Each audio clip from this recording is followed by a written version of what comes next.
le Seigneur nous bénisse. Nous glorifions Dieu car l'Éternel connaît les jours des hommes intègres. Leur héritage dure à jamais. Ils ne sont pas confondus au temps du malheur. Ils sont rassasiés au jour de la famine. Louange et puissance à notre Seigneur et à notre Sauveur, l'unique vrai Dieu et le véritable, dans le nom puissant de Jésus-Christ. Que le Seigneur vous bénisse. Bonjour bien-aimés frères et sœurs. Bienvenue dans notre partage quotidien. Ce matin, nous venons encore dans la présence de Dieu et nous voulons partager sa parole, qui est une lampe à nos pieds, une lumière sur nos sentiers, qui est un médicament pour nos corps. Le thème de notre méditation ce matin, le succès avec Dieu. Ne t'irrite pas contre celui qui réussit. Dans Psaume, le chapitre 37, des versets 1 au verset 7, nous allons paraphraser. La Bible déclare que ne t'irrite pas contre le méchant, n'envie pas ceux qui font le mal, car ils sont fauchés aussi vite que l'herbe et ils se flétrissent comme le gazon vert. Confie-toi en l'Éternel et pratique le bien, et le pays pour demeure et la fidélité pour pâture. Fais de l'Éternel tes délices et il te donnera ce que ton cœur désire. Recommande ton sang à l'Éternel, mets en lui ta confiance et il agira. Il fera paraître ta justice comme la lumière et ton droit comme le soleil à son midi.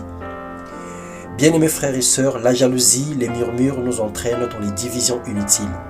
Nous n'avons pas besoin de nous lamenter à cause des infidèles qui réussissent, à cause des païens qui sont riches ou à cause des femmes qui voient la réussite dans leur vie.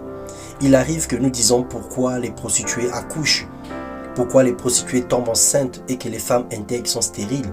Il arrive à dire pourquoi les païens ont des postes importants et les hommes intègres au plus bas de l'échelle. Il nous arrive à dire pourquoi l'injustice est palpable, les inégalités sociales sont d'actualité. Pourquoi les gens qui ne craignent pas Dieu ont un avenir meilleur alors que moi qui sers l'Éternel, je suis médiocre. L'Éternel te répond aujourd'hui en te disant ceci. Détourne-toi du mal et fais le bien, et possède à jamais ta demeure, car l'Éternel aime la justice et il n'abandonne pas ses fidèles. Ils sont toujours sous sa garde, mais la postérité des méchants est retranchée. Les justes posséderont le pays et ils s'y demeureront à jamais. Proverbe 3, le verset 7. En faisant le bien, nous garantissons notre avenir avec Dieu. Nous garantissons le succès. Le succès d'un homme ne dépend pas de la quantité des biens qu'il possède ou de la qualité de la vie qu'il a, plutôt de sa capacité à faire le bien, du témoignage qu'il laissera après lui et de ce que Dieu dit de lui. Ce n'est pas parce que le païen est riche, ce n'est pas parce que la prostituée a accouché et ils sont forcément agréables à Dieu. Qu'est-ce que Dieu dit de ces personnes, malgré leur bien, malgré leur semblant de bénédiction? Et qu'est-ce que Dieu dit de toi, malgré ton état? Il n'est pas question de rester dans cet état, mais il est question de comprendre que le témoignage de Dieu a plus d'importance sur ta vie que ce que tes yeux voient. Proverbe 22, 28, la Bible dit « À tes résolutions répondra le succès, et sur tes sentiers brillera la lumière. » C'est à toi de prendre une résolution. Garde le silence devant l'Éternel et espère en lui. Ne t'irrite pas contre celui qui réussit dans ses voies, contre l'homme qui vient à bout de ses mauvais desseins. Car Dieu n'est pas injuste pour oublier votre travail, l'amour que vous avez montré pour son nom, ayant rendu et rendant encore des services, nous dit l'apôtre Paul dans son épître aux Hébreux. Alors bien-aimés, ayons en Dieu une confiance sans mesure. Dieu ne ment pas, Dieu n'échoue jamais. Il est le maître des temps et des circonstances. Il te connaît, il me connaît, il sait de quoi nous avons besoin. Il dit que les oiseaux dans le ciel ne sèment ni ne moissonnent, mais ils ont de la nourriture tous les jours. Lui qui revêt les lits des champs tous les jours.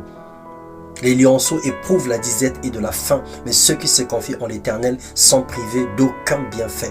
L'Éternel te connaît et il a pour toi des projets de bonheur et de paix pour te donner un avenir et de l'espérance. Sache que tu ne mourras pas, tu vivras et tu raconteras les œuvres de l'Éternel.